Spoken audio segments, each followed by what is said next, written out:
The night was thick with autumn chill, but my blood boiled hotter than a July noon.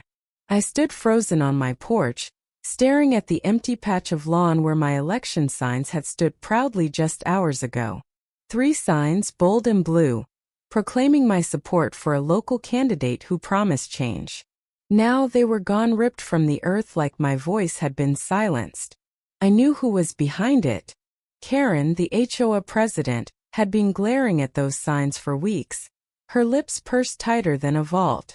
She'd called them eyesores at the last meeting, her voice dripping with disdain. I hadn't thought she'd stoop this low. I stormed to my neighbor's house, phone in hand, recording as I went. Karen's pristine lawn mocked me with its perfection, not a blade out of place. But there behind her azaleas, I spotted the me signs, crumpled and tossed like trash. My heart pounded with fury, but I kept my voice steady. "Karen!" called, knocking hard. The door swung open, and there she was, her smug smile faltering when she saw my phone's red light. "Why are my signs in your yard?" I demanded. She stammered, her face paling, then snapped, "They're against HOA rules." I laughed, sharp and cold. "It's not just HOA rules, Karen. That's theft. Political theft." The truth hit her like a slap, but she doubled down, claiming she was protecting the neighborhood's image. I wasn't buying it. I'd done my homework. Stealing campaign signs wasn't just petty. It was a crime, a violation of free speech. I called the police right there, her protests growing shrill. As I waited, another neighbor, old Mr. Jenkins, shuffled over, his cane tapping the pavement.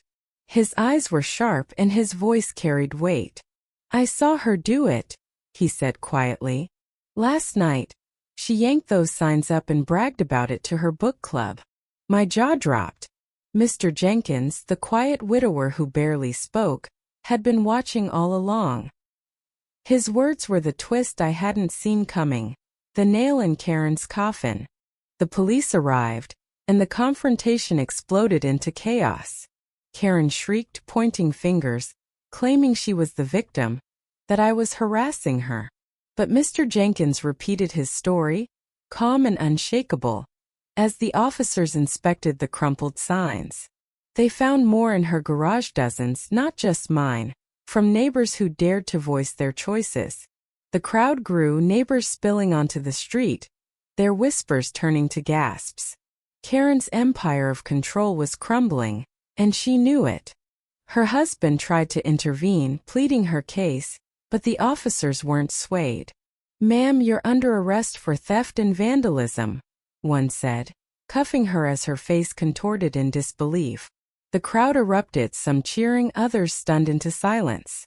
Karen's fall was swift and brutal.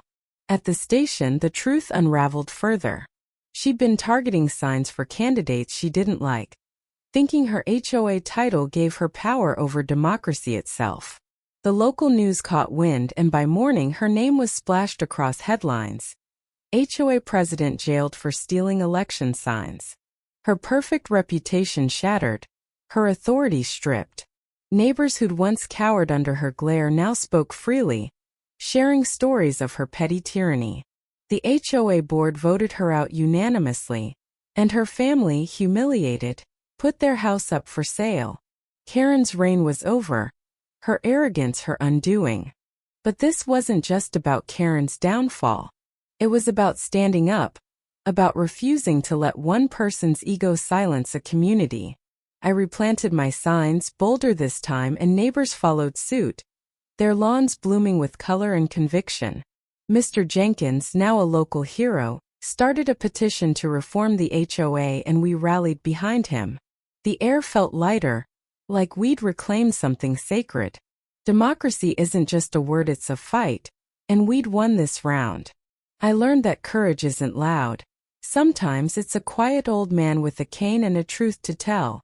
We all have a voice, and no one, not even a Karen, can steal it forever. What do you think? Was Karen's punishment fair? Or did she deserve a second chance? Share your thoughts.